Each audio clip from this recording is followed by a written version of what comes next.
بہت توجہ کی، بہت دھیان دیا، اور کہا بات سچ نکلی کہ انہوں نے ایک جگہ بتایا کہ یہاں ہاتھی ہے، اور کئی سالوں سے دیکھ رہا ہوں یہاں پیشاب نہیں کرتا، اور کہا میں نے سمجھا شاید یہ ڈیسنٹ نستعلیق با سلیقہ صاف ستھرا ہاتھی ہے کہ دیکھیں جہاں اٹھتا بیٹھتا ہے وہاں پیشاب نہیں کرتا، لیکن پتہ تو اب چلا۔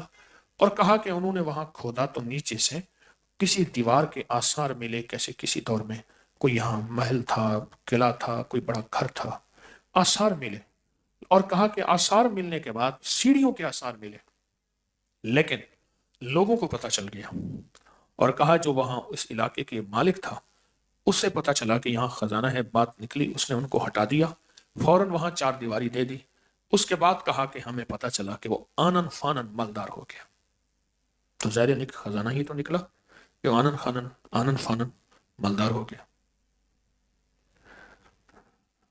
اب جو صورت فیل ہے نا، اس کو پڑھیں آپ ذرا، اس کو سوچیں، اور ہاتھی کے ساتھ ایک چیز بہت بڑی لگی ہوئی ہے۔ ایک اللہ والے بیٹھے تھے، اللہ اللہ سکھا رہے تھے، ایسے جیسے آپ اور میں سیکھ رہا ہوں، سیکھ رہے ہیں، ایسے سکھا رہے تھے۔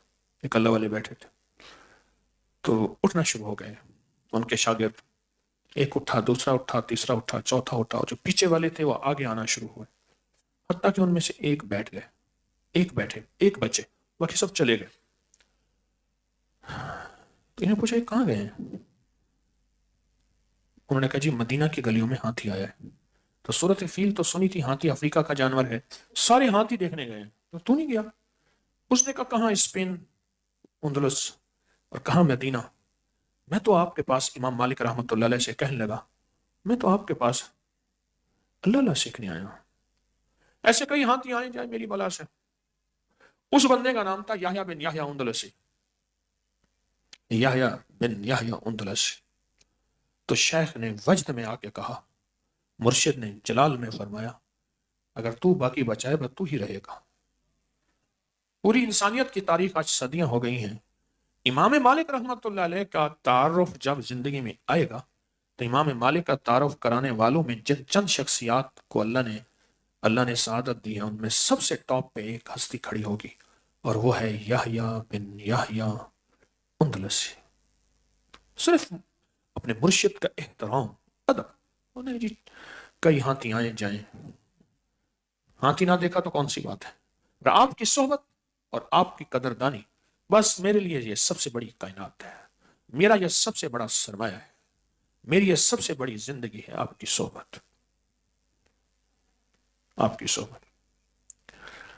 اب کچھ عمل بتاتا ہوں صورت فیل کے۔ آپ میں سے کوئی بتائے گا کسی نے صورت فیل کسی مقصد کے لیے آزمائی ہو؟ کسی مقصد کے لیے صورت فیل، کوئی وظیفہ صورت فیل کا، کوئی عمل صورت فیل کا، کوئی تسبیح صورت فیل کی، کوئی ٹوٹکا صورت فیل کا؟ ہاں جی، کیا بیٹھے بیٹھے کہتے ہیں کہ میرا ایک جائیداد تھی وہ بک نہیں رہی تھی، تو آپ نے کہا کہ عصر کی نماز کے بعد 3 تسبیح صورت فیل کی پڑھیں، ایک تسبیح صورت فیل کی پڑھیں۔